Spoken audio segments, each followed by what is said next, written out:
এবং তিনি বলেছিলেন দেখুন আপনারা এত গুরুত্বপূর্ণ পরিষেবা দেন, আপনারা স্বাস্থ্যের পরিষেবা দেন, আপনাদের প্রতি আমরা আস্থা রাখি, ভরসা রাখি।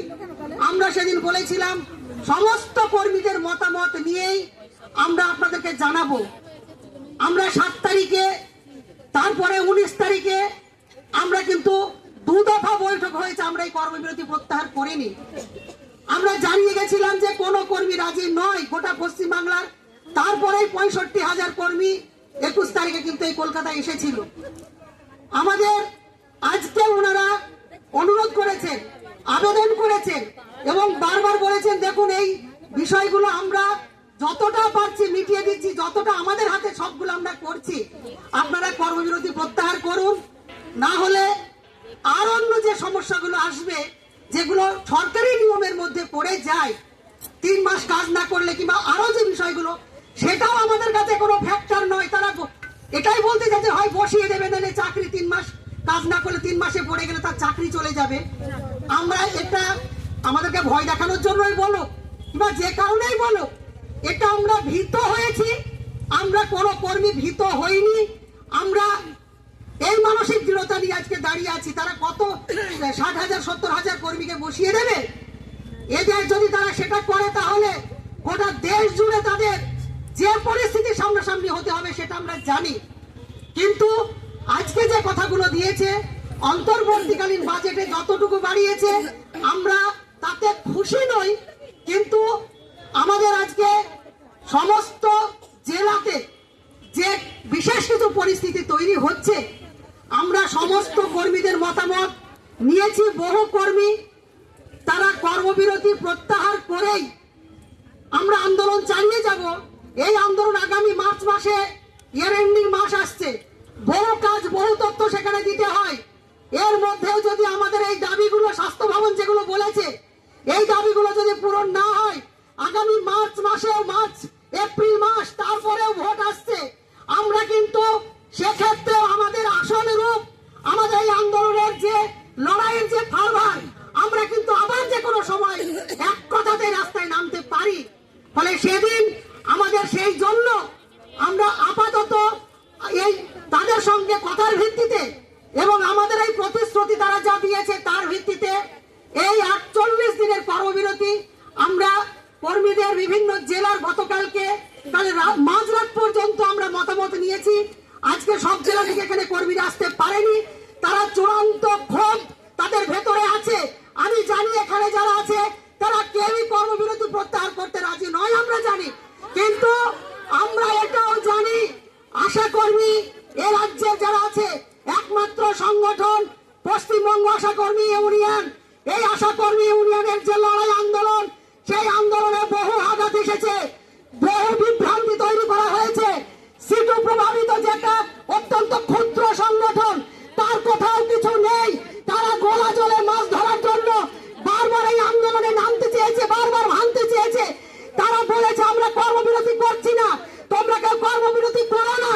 এরকম নানান বিভ্রান্তি সত্ত্বেও আমরা আজকে যতটুকু এইখানে যতটুকু যা আমরা করতে পেরেছি, আমরা সমস্ত আশা কর্মীদের, আমরা মনে করি এই আশা কর্মীরা তারা ইউনিয়নের উপরে পরিপূর্ণ আস্থা ভরসা তারা রাখবে, আমাদের প্রতি বিশ্বাস রাখবে, আস্থা রাখবে। কারণ আমরা কোনো আপোষের রাস্তা নিইনি, আমরা কোনো বিচারিতার রাস্তা নিইনি। অন্য সংগঠন তারা বহু সময় এই আন্দোলনকে জেলায় জেলায় ভাঙতে চেয়েছে, আধিকারিকরা শোকজ করেছে, তারা টাকা কেটে নিয়েছে। তা সত্ত্বেও আসাম আমাদের কর্মীরা তারা মানসিক দৃঢ়তা নিয়ে লড়েছে।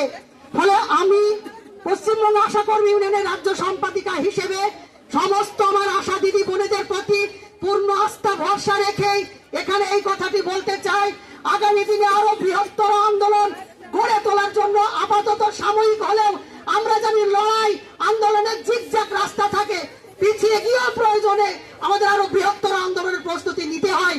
আমাদের কর্মীরা সকলেই এই মানসিক দৃঢ়তা এবং এই মনোবল নিয়ে আজকে ফিরে যাবে। আমরা আন্দোলনের রাস্তাতেই থাকবো, মা বাচ্চা ছাড়া কোনো কাজ করবো না, অতিরিক্ত কোনো ডিউটি করবো না, পরীক্ষা ডিউটি কেউ করবে না, আগামী ভোট আসছে ভোটের ডিউটি কেউ করবো না। কারণ এই ভোটের বাজেট আমাদের জন্য কিছু নিয়ে আসেনি, আমাদের বিপক্ষেই তারা নিয়ে গেছে এই বাজেটকে।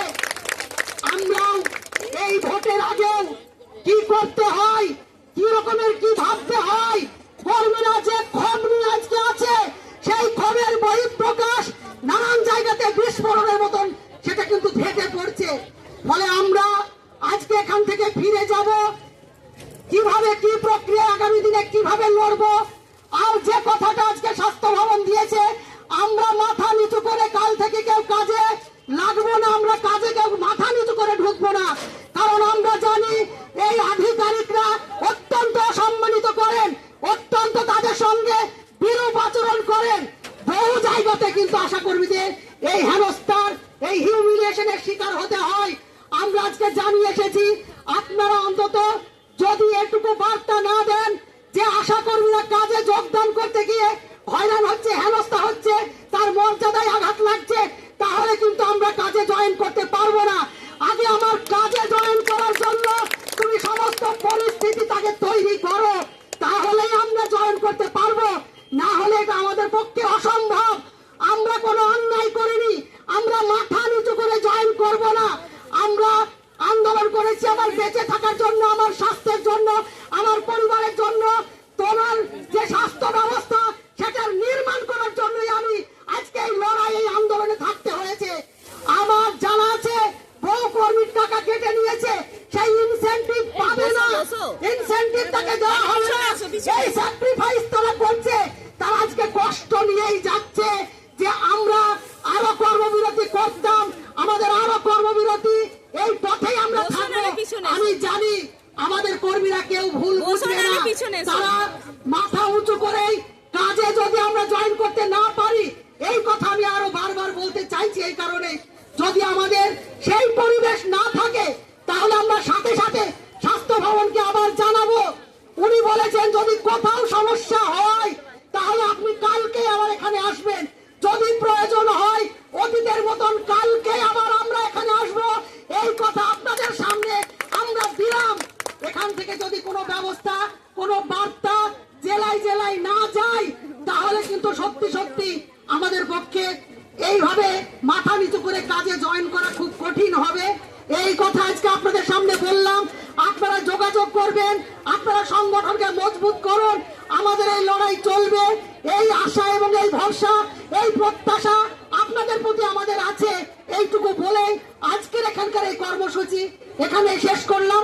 প্রতি জেলা নেতৃত্ব, ব্লক নেতৃত্ব রাজ্যের সঙ্গে যোগাযোগ করবেন, আপনারা নিজেরা কোনো ধরনের কোনো সিদ্ধান্ত নেবেন না। এই কথা বলে আজকের কর্মসূচি এখানেই শেষ করলাম।